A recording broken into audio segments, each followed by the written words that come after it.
नमस्कार, welcome back. दोस्तों, मोदी जी ने बोला था मैं पाकिस्तान को भीख का कटोरा लेकर दुनिया भर में चक्कर लगवाने के लिए मजबूर करूंगा। उन्होंने जो बोला था वो पूरा हो गया, लेकिन कुछ और भी है जो मोदी जी ने नहीं बोला था, वो भी पूरा कर दिया है। वो क्या था? उन्होंने ये नहीं बोला था कि पाकिस्तान को भीख का कटोरा लेके जाने दूंगा और साथ में उसको पाकिस्तान को मजबूर करूंगा कि पैसे कमाने के लिए तुम्हें हर रोज किसी नए मर्द के साथ अपना हलाला करवाना पड़ेगा। वो भी शुरू हो चुका है। दोस्तों, पाकिस्तान ने दो काम किए। एक, चाइना के पास चला गया भीख मांगने के लिए, बॉन्ड इशू किया है चाइना में गवर्नमेंट को, गवर्नमेंट ने नहीं लिया तो जो नॉर्मल लोग हैं चाइना के, चाइनीज लोगों को अब बॉन्ड इशू करना शुरू कर दिया कि कुछ पैसे दे दो। उसके बदले में चाइना के जो पाकिस्तान की कुछ एसेट्स हैं उसको गिरवी रखने की बातें बोली जा रही हैं। पैसे लेने के लिए ये चाइनीज लोगों के सामने अपना हलाला करवाना शुरू कर दिया और अगली रात ये अमेरिका के पास पहुंच गए। वहां पर पैसे लेने के लिए नहीं, डॉलर लेने के लिए वहां पर भी ये बोल रहे हैं हलाला कर लो, पैसे दे दो। दोस्तों, अब मोदी जी ने तीसरा काम क्या किया? तीसरा काम और है।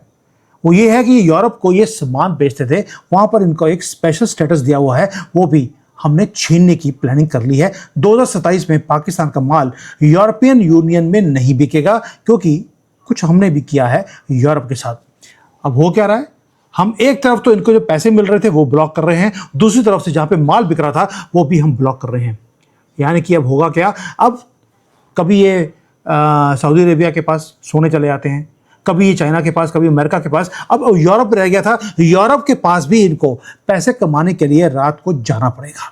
दोस्तों, वहां पर भी इनको हलाला करवाना ही पड़ेगा। अब हो क्या रहा है? जो ग्लोबल इकोसिस्टम है वो पिछले कई 30-40 साल से हमें एक झूठ बोलता रहा। वो क्या बोलता रहा? कि जी पाकिस्तान और भारत इक्वल हैं, इसका नाम दिया गया इंडिया पाकिस्तान। लेकिन मोदी जी ने अपना एक जियोपॉलिटिकल गेम खेला। हमने कंप्लीटली जो इंडिया पाकिस्तान था उसमें से पाकिस्तान को हमने बिल्कुल डिसमेंटल करके रख दिया है। इंटरनेशनल लीवरेज जो पाकिस्तान थी उसके पास थी, वो हमने एक एक कर हमने स्ट्रिप अवे करी है। स्ट्रिप अवे इतनी करी कि इनके कपड़े भी हमने स्ट्रिप अवे करवा दिए। इनका जो प्रिविलेज था, जो एंजॉय करते थे पूरी दुनिया में, हमने खत्म किया है। मैं प्रिविलेज क्यों बता रहा हूं वो भी बताऊंगा आपको। दोस्तों, आज पाकिस्तान की जो हैसियत है वो सिर्फ एक ग्लोबल भिखारी की है। यहां तक कि इनके जो अपने लोग हैं, जब सऊदी अरेबिया में भीख मांगने जाते हैं, इनके प्रधानमंत्री को बोलना पड़ा कि भाई आप भीख मांगने मत जाया करिए, क्योंकि जब मैं भीख मांगने जाता हूं तो वो बोलते हैं आपके भिखारी तो ऑलरेडी भीख लेके जा चुके हैं, अब हम आपको भीख नहीं दे सकते। ये वो कंट्री है जो अपने सर्वाइवल के लिए भीख मांगने जाती है और खुद अपने कंट्री में इनकी हालत खराब है। किसने करी मुझे बताने की जरूरत नहीं है। दोस्तों, अगस्त 2026 तीन चीजें हैं एट द सेम टाइम जो हो रही हैं। मैं तीनों आपको बिल्कुल विस्तार में बताऊंगा, क्योंकि हमारी इंडियन मीडिया ने इसको कवर नहीं किया। जैसे राहुल गंदगी को थोड़ी दिक्कत आती है पाकिस्तान को कवर करते हैं, वैसी ही दिक्कत हमारी इंडियन मीडिया की भी आती है। लेकिन आपको समझना पड़ेगा कि अगर आज कोलैप्स आप पाकिस्तान का देखते हैं तो उसके लिए समझना पड़ेगा कि हमने साइलेंटली, रूथलेसली, जो मोदी जी हैं उन्होंने पिछले 10 साल में कौन सा काम किया है। दोस्तों, पाकिस्तान की एक आदत थी कि वो बिलियंस ऑफ डॉलर्स उसको मिलते थे एड में। एड मिलती थी या एड्स मिलता था, ये तो पाकिस्तान को मालूम होगा, लेकिन यूनाइटेड स्टेट्स इनको वॉर ऑफ टेरर के नाम पर इनको पैसे देता रहा। बिलियंस ऑफ डॉलर एक तरफ तो यूएसए से आते रहे, दूसरी तरफ से इन्होंने चाइना को बेवकूफ बनाकर उनसे भी बिलियंस ले लिए under the name of BRI, belt and road initiative, या सीपेक जो इन्होंने नाम रखा था। अब हुआ क्या? फ्री का मनी अमेरिका से, चाइना से आया। उस पैसे को इन्होंने जो प्रॉक्सी वॉर्स हैं, टेरर का फंडिंग है, उसके लिए इन्होंने यूज किया और भारत को ये बार बार ब्लीड करते रहे जब कांग्रेस की सरकार थी। ये मुझे याद दिलाना पड़ता है ताकि जो यंगस्टर्स हैं जिनको ये नहीं मालूम कि कांग्रेस का काला टाइम हमने कैसे देखा है। हर रोज यहाँ पर गोलियां चलती थी, हर रोज बॉम्ब ब्लास्ट होते थे। फिर आई मोदी जी की गवर्नमेंट, उन्होंने आके रूल्स ऑफ द गेम उन्होंने चेंज कर दिए। उन्होंने बोला यार मैं कब तक ये लड़ता रहूंगा, कभी बॉम्ब चल गया, कभी गोली चल गई। ये चलती क्यों है? चलती इसलिए है क्योंकि टेरर फंडिंग इनको मिलती है, उसके कारण ये नेटवर्क्स को फंडिंग करके ये हमें तंग करते हैं। क्यों ना इस टेरर फंडिंग के नेटवर्क को चोक कर दिया जाए। सबसे पहले काम हमने क्या किया? डोनाल्ड ट्रंप से बुलवाकर हमने एक काम किया, वे डोजियर पे डोजियर हमने भेजे हैं कि पाकिस्तान किस तरह से टेरर फंडिंग करता है। अमेरिका ने जो इनको फंडिंग करते थे वॉर ऑन टेरर के नाम पर, वो हमने बंद करवाई जब डोनाल्ड ट्रंप का पहला टर्म था। दूसरा, हमने एक और काम किया, ये करवाने के लिए हमें पाकिस्तान को लगातार हमें एक्सपोज करना पड़ा हर फोरम के ऊपर। और उसके बाद एफएटीएफ की जो ग्रे लिस्ट थी उसके अंदर धक्का मारकर हमने इनको अंदर भिजवाया। उसके कारण इंटरनेशनल बैंकिंग जो एक्सेस है, जो मनी इनको मिलता था वो बंद हो गया। जो इनको एड के नाम पर पैसे मिलते थे वो बंद करवा दिए। और उसके बाद हमने किया सर्जिकल स्ट्राइक, जहां पर न्यूक्लियर बॉम्ब है, हमारे पर अगर अटैक किया हम न्यूक्लियर बॉम्ब यूज कर देंगे। हमने वो जो ब्लफ था उसे भी नलीफाई कर दिया है। उसके बाद आया एब्रोगेशन, आर्टिकल 370 हमेशा के लिए जलाकर हमने इनके पिछवाड़े में हमने डाल दिया पाकिस्तानियों के। अब इसके कारण क्या हुआ, जो इनका कश्मीर का नैरेटिव था कि जी कश्मीरी जो है वो पाकिस्तान के साथ मिलना चाहते हैं, हमने उसको भी रिवर्स कर दिया। आज जो पाकिस्तान में कश्मीरी है वो बोलते हैं हमने भारत के साथ रहना है, हम इतनी गंदी कंट्री में हम रहना नहीं चाहते। यानी कि इनका जो ग्लोबल विक्टिम कार्ड का कार्ड था वो भी हमने नलीफाई कर दिया। ये तो हो गया जो हमने पहले बैकग्राउंड बनाया, पूरे ग्राउंड को हमने पहले एक पूरा जो फाउंडेशन होती हैं उसको ले किया। अब स्ट्रेटजी बिल्कुल ब्रिलियंट थी कि जो टेररिज्म है उसको पनपने के लिए उसको पैसा चाहिए। हमने टेररिज्म को अनअफोर्डेबल कर दिया पाकिस्तान के लिए, और साथ में ये भी कर दिया कि जो फाइनेंशियली हमने ब्रोक किया है इसको बिल्कुल भिखारी बना दिया पाकिस्तान को, ताकि जब ये भिखारी होगा तो अपने कंट्री में इनके अंदर क्योस क्रिएट होगा, जो आप आज की डेट पे देखते हैं, वो उसमें बिजी हो जाएगा। तो भारत के पास बिल्कुल टाइम होगा, वो अपना आराम से तरक्की करता रहेगा, हम राइज करते रहेंगे। इसीलिए भारत की तरक्की हो रही है, क्योंकि हमने पाकिस्तान की तरफ देखना ही बंद कर दिया। क्यों? क्योंकि उसको खुद को बिजी कर दिया अपने ही कंट्री में। दोस्तों, एक जो किया है स्ट्रेटजी वो फ्लॉलेस थी। अब देखते हैं, ये तो हमने हो गया फाउंडेशन। अब आज में क्या हो रहा है, पाकिस्तान के पास पैसा नहीं है क्योंकि फ्री मनी इनको मिलना बंद हो गया। दूसरा, अभी अपने कंट्री में आपस में ही इन्होंने लड़ना शुरू कर दिया, क्योंकि मुसलमान तो पैसे के बिना नमाज पढ़ने नहीं जाता। तो इसलिए अब हो क्या रहा है, इनका पास एक फाइनेंस मिनिस्टर भी है। मुझे हंसी आती कई बार कि ये पाकिस्तान के पास फाइनेंस मिनिस्टर, भाई आपके पास भिखारी होना चाहिए, उसका नाम होना चाहिए इंटरनेशनल भिखारी। आपने उसका नाम रख दिया फाइनेंस मिनिस्टर। उसका नाम क्या है? तो नाम में दो दरिंदगियां, एक तो मोहम्मद, दूसरा औरंगजेब। तो नाम है उसका मोहम्मद औरंगजेब। इससे ज्यादा दरिंदगी वाला नाम कोई हो नहीं सकता। अब ये क्या बोल रहा है, ये कहता है जी मैं तो वॉल स्ट्रीट में बैंकर था और ये मैं इसलिए पाकिस्तान का मैं फाइनेंस मिनिस्टर बना हूं क्योंकि जो हमारी मिलिट्री है ना, इसकी बातें वेस्ट को समझ नहीं आती, क्योंकि पढ़े लिखे होते नहीं। ये आपको पता है कि मदरसे में पढ़ते हैं। अब मदरसे का मतलब क्या है, मैड रस मैडनेस का रस आने दे। तो वहां पे जब आप मैडनेस का रस पीते हैं तो आपको फिर वॉल स्ट्रीट में और जाकर भिखारी वाली लैंग्वेज आपको बोलनी नहीं आती। तो इन्होंने बोला कि मेरा नाम ही मोहम्मद है, मैं तो शुरू से भिखारी था। तो ये भीख मांगने के लिए ये एक्सपर्ट है, इसलिए इसको फाइनेंस मिनिस्टर बनाया गया। अब अगस्त 2026 औरंगजेब ने काम किया, वही जो औरंगजेब से या मोहम्मद से आप एक्सपेक्ट कर सकते हैं, और उसने शॉक वेव्स भेज दिए जियो पॉलिटिकल सर्कल्स में। क्या हुआ, फाइनेंशियल टाइम्स जो एक न्यूज़पेपर है, वहां पर एक इंटरव्यू देता है और वहां पे जाके बोलता है कि हमने अमेरिका को बोला है कि आप हमें $10 बिलियन अब करेंसी स्वैप की हमें लाइन दे दीजिए। क्यों? क्योंकि उन्होंने बायलैटरल कि हम ना जो बायलैटरल लेंडर्स हैं हम उनसे थोड़ा सा दूर होना चाहते हैं। डिप्लोमेटिक कोड लैंग्वेज ये थी, हम चाइना से दूर हो रहे हैं, इसलिए आप एक काम कीजिए, आप हमें $10 बिलियन दे दीजिए ताकि हम चाइना को दूर कर दें। हो क्या रहा है, जिसको ये बोलते थे कि हमारी तो जो दोस्ती है वो हिमालय से ऊंची है, उसको इन्होंने धोखा दे दिया। चाइना जिसने 23% से लेकर 25% पाकिस्तान का पूरा डेट चाइना ने दिया है, और उन्होंने सीपैक भी बनाया जो डेट के अलावा है, ये क्या कर रहे हैं, पाकिस्तान वाले उसी चाइना को उन्होंने बाहर फेंक दिया।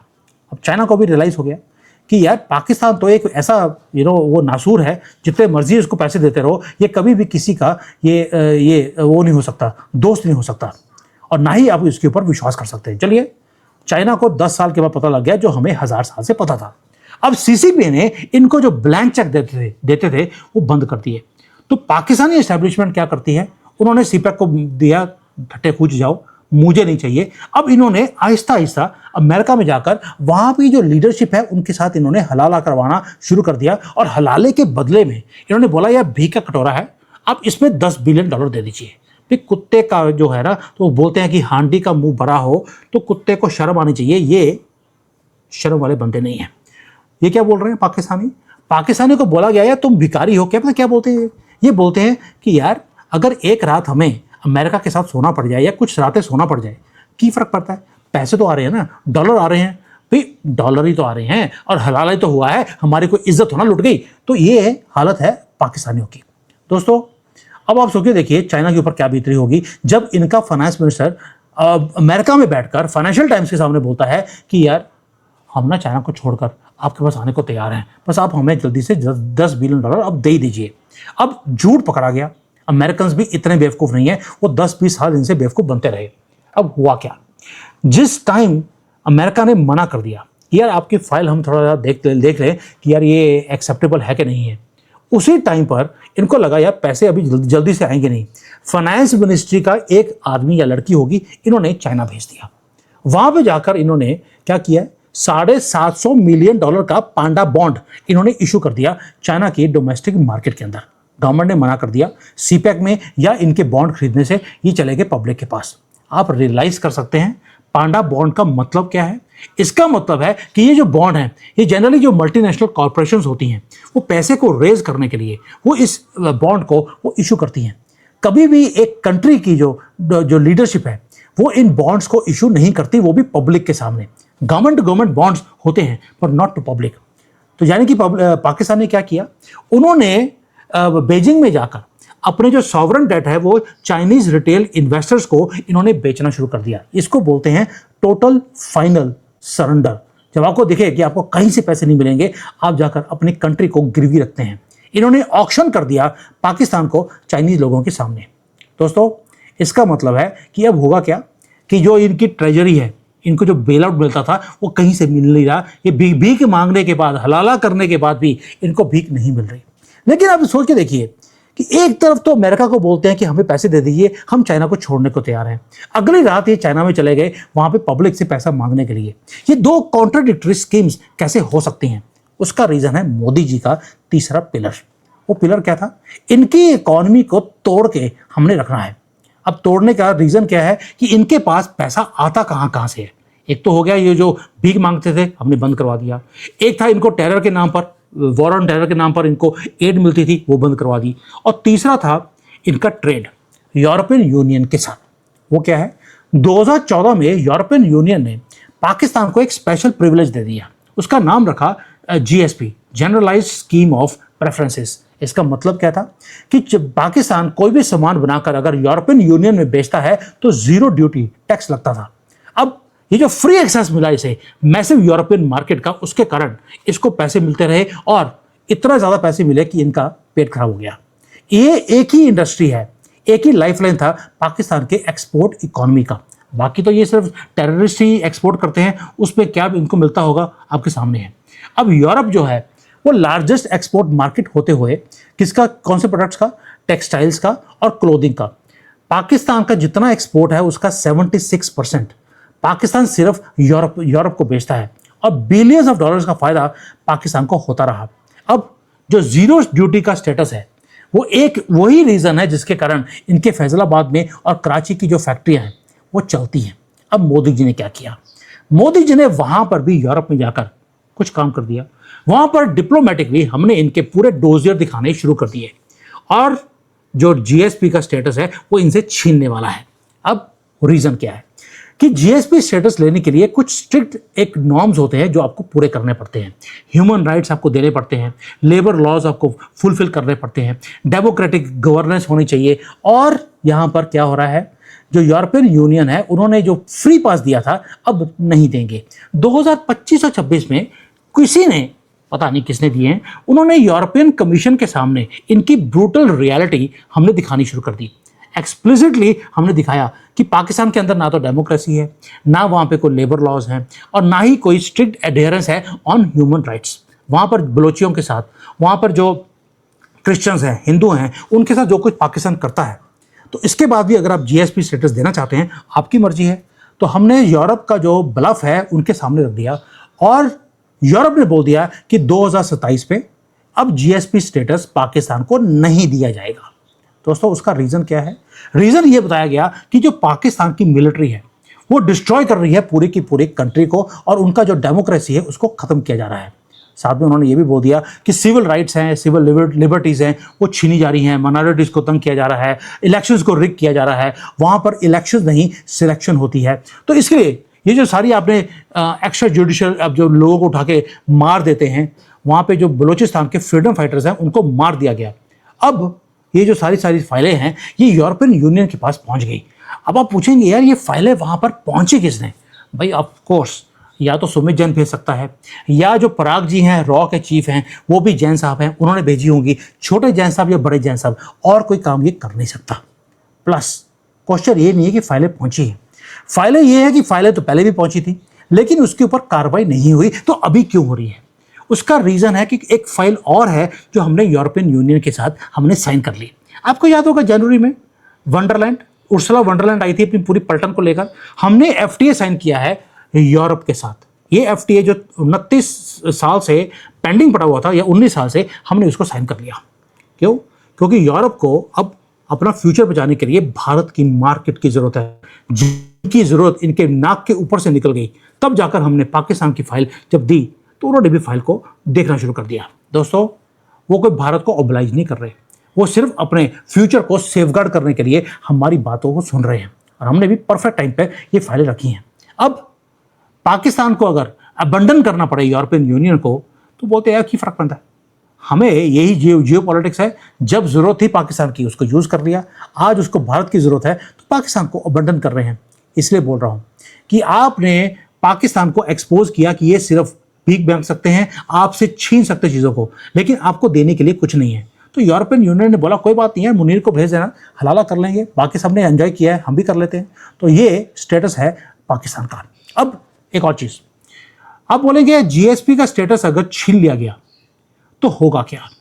पाकिस्तान की जो टेक्सटाइल की इंडस्ट्री है वो ग्लोबली अनकंपैरेटिव हो जाएगी ओवरनाइट। जीरो ड्यूटी टैक्स का एडवांटेज इनको नहीं मिलेगा, तो जो बायर्स हैं जो बर्लिन में, पेरिस में, रोम में बैठे हैं, वो अपने ऑर्डर्स को कैंसिल करेंगे, और जब इनकी फैक्ट्रियां बंद होंगी तो यहाँ पर अनएम्प्लॉयमेंट और बढ़ जाएगा। यानी कि भिखारी तो 40% कंट्री थी ही, फिर ये 80% ये भिखारी होने वाले हैं। और जो ट्रेड डेफिसिट है वो इतना ज़्यादा बढ़ जाएगा कि जो ये बॉन्ड इशू कर रहे हैं, कभी अमेरिका को और कभी ये पैंडा बॉन्ड्स जो चाइनीज़ लोगों को ये इशू कर रहे हैं, वो वर्थलेस हो जाएंगे। ये मैथमेटिकली ये उसको रीपे नहीं कर पाएंगे।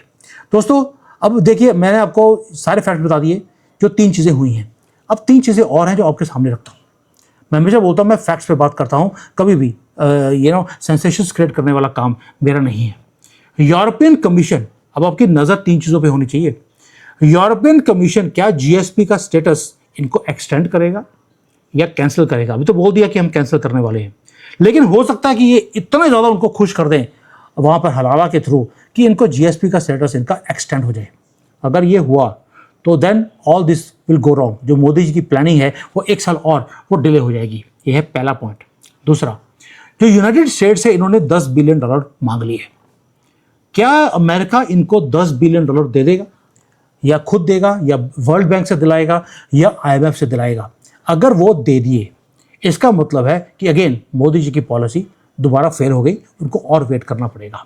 और तीसरा है कि चाइना के अंदर जो इन्होंने पांडा के बॉन्ड्स इन्होंने इशू किए हैं, क्या चाइना अपने लोगों को बोलेगा कि यार ये भिखारी कंट्री है, ये जो डेट है ये टॉक्सिक है, ये आप मत लीजिए, या लेने के लिए बोल दिया? अगर ये हुआ तो भी मोदी जी की पॉलिसी वो डिले हो जाएगी। अगर ये तीनों चीज़ें होती हैं जो मैंने बताई आपको, इसका मतलब है कि जो फाइनल कोलैप्स ऑफ पाकिस्तान है वो डिले हो जाएगा। लेकिन अगर ये नहीं होती, ना चाइना से पैसे मिलते हैं, ना अमेरिका से मिलते हैं, और जीएसपी का स्टेटस भी इनका छीन जाता है, इसका मतलब है टेररिस्ट स्टेट पाकिस्तान का। ये पाकिस्तान नहीं, ये नापाक कंट्री था, ये नापाक कंट्री ही पूरे दुनिया ने डिक्लेयर कर देना है। दोस्तों, अब जो ज़ीरो ड्यूटीज़ हैं इसका जब एक्सेस ख़त्म किया जाएगा अगले साल, तो ग्लोबल सप्लाई चेन वो टूट जाएगी, क्योंकि बहुत ज़्यादा मात्रा में पाकिस्तान सामान भेजता है यूरोपियन यूनियन को, और जो सप्लाई चेन्स है उसके अंदर वैक्यूम रह नहीं सकता। यहीं पर है ये सारे के सारे जो टेक्सटाइल ऑर्डर्स इनके कैंसिल होंगे, वो जाएंगे कहाँ पे? वो आएंगे भारत में। मोदी गवर्नमेंट ने ऑलरेडी उसकी प्लानिंग करी हुई है।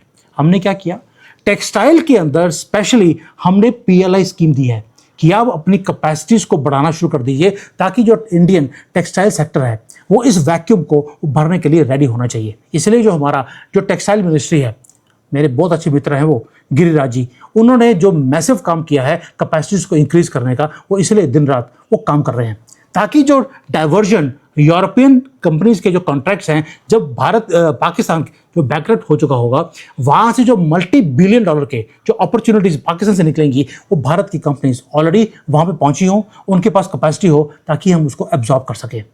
दोस्तों, जियोपॉलिटिकली भारत ने बहुत ब्रिलियंट गेम खेला है, तभी पाकिस्तान और भारत के बीच में we are top of the world. Pakistan एक सिर्फ पैथेटिक डबल गेम प्लेयर बन के रह गया है। वो अपनी आत्मा कभी चाइना के सामने बेचता है और कभी अमेरिकन के सामने, और भारत दूसरी तरफ हम ग्लोबल इकोनॉमी में अपना कंट्रीब्यूशन हम बढ़ाते जा रहे हैं। यहाँ तक कि IMF और वर्ल्ड बैंक को बोलना पड़ा कि पूरे दुनिया में सिल्वर लाइनिंग अगर कोई है इकोनॉमी में, वो भारत है। प्रधानमंत्री मोदी की जो स्ट्रैटेजी है, जो उन्होंने बोला था मैं भीख का कटोरा लेके इनको चक्कर लगाऊंगा, वो पूरे सर्कल पूरा कर चुकी है। अब इनको हमने जितने प्रिविलेजेस थे वो हमने कट ऑफ करवा दिए, इनके जो टेरर फंडिंग के रास्ते थे वो बंद करवा दिए, फ्री मनी इनका बंद करवाया, और इनको फोर्स किया है कि जो तुम्हारा कर्मा है अब तुम्हें अपना कर्मा खुद फेस करना पड़ेगा। और हमने एक इंश्योर भी किया कि पाकिस्तान एक इतने गंदे सर्कल में परमानेंटली फंसा रहे कि अपने इंटरनल क्योस में से ये बाहर निकल नहीं पाए। दोस्तों, ये अब पाकिस्तान हमारे लिए कोई थ्रेट रहा नहीं। हाँ, कोई मिस एडवेंचर कभी एक दो कर लिया, कभी कोई टेररिस्ट भेज दिया, कोई गोलीबारी चला दी ताकि हम इनको तंग करते रहें, अब यही काम करेगा, इसके अलावा ये कुछ भी काम नहीं कर सकते। अब हम क्या कर रहे हैं, ये तो अपने कंट्री में भीख मांग रहे हैं दुनिया भर में, अपने कंट्री में अपने लोगों को गोलियां चला रहे हैं, और हम जा रहे हैं चंद्रमा पे, हम जा रहे हैं मार्स के ऊपर। अब हम अपना खुद का एक ऊपर जो स्टेशन है स्पेस में, उसको बनाने की बातें हमने बोलनी शुरू कर दी। हम 5 ट्रिलियन 10 ट्रिलियन डॉलर की इकोनॉमी की हम बातें बोल रहे हैं। दोस्तों, जो डॉलर जो ये अमेरिका था, चाइना था, उन्होंने नापाक कंट्री को अब आहिस्ता आहिस्ता डिच करना शुरू कर दिया है। और ये कंट्री वो है जो आजकल पैसों के लिए बेचारों को अपने कभी प्राइम मिनिस्टर को और कभी इनका जो आसिम मुनीर है उसको हलाला करवाने के लिए उसको भेजना पड़ता है, ताकि इनके कंट्री के अंदर जो लाइट्स हैं वो 1 महीना और वो चलती रहें। दोस्तों, इसको बोलते हैं game is over. Bharat already ये युद्ध जीत चुका है जो मोदी जी ने 12 साल पहले इनके साथ शुरू किया था, और ब्यूटीफुली हमने एग्जीक्यूट किया है अपने प्लान्स को। बलूचिस्तान ने अपनी इंडिपेंडेंस ऑलरेडी डिक्लेयर कर दी। POK बोलता है हम भारत के साथ जुड़ने को तैयार हैं। वो कब होगा ये मोदी जी के ऊपर छोड़ता हूँ, लेकिन उसकी जो नींव है वो इतनी तकड़ी हमने बनाई है कि अब पाकिस्तान उस नींव को ना तो उखाड़ सकता है, ना ही उसके ऊपर बिल्डिंग बना सकता, क्योंकि नींव भी हमारी, बिल्डिंग भी हमारी। और जब POK आएगा, और आपका एक कंसर्न होता है कि सर वहाँ पे जब POK आएगा तो वहाँ पे 25-30 लाख जिहादी हैं, उनका हम क्या करेंगे? उनका हम कुछ नहीं करेंगे, उनको बोलेंगे शुक निकलो यहाँ से, हमारी ज़मीन गंदी हो रही है, तुम्हारे गंदे पैरों से बाहर निकलो। और उसमें 90% से ज़्यादा लोग वो होते हैं एक ही नाम के, उनका नाम होता है मोहम्मद और साथ में लगा होता है औरंगज़ेब। ये 2 दरिंदगी वाले नाम तो वैसे ही हम एक्सेप्ट ही नहीं करते, ना भारत में और ना ही अपने। अब जो पाकिस्तान ऑक्युपाइड कश्मीर, जब कश्मीर बन जाएगा उसमें तो बिल्कुल भी हम एक्सेप्ट हम करने वाले नहीं हैं। ये किसकी लैंग्वेज है? ये हमारे जितने भी CMs हैं उनकी लैंग्वेज है, अजीत डोभाल की है और मोदी जी की भी है। थैंक यू, जय हिंद एंड वंदे मातरम।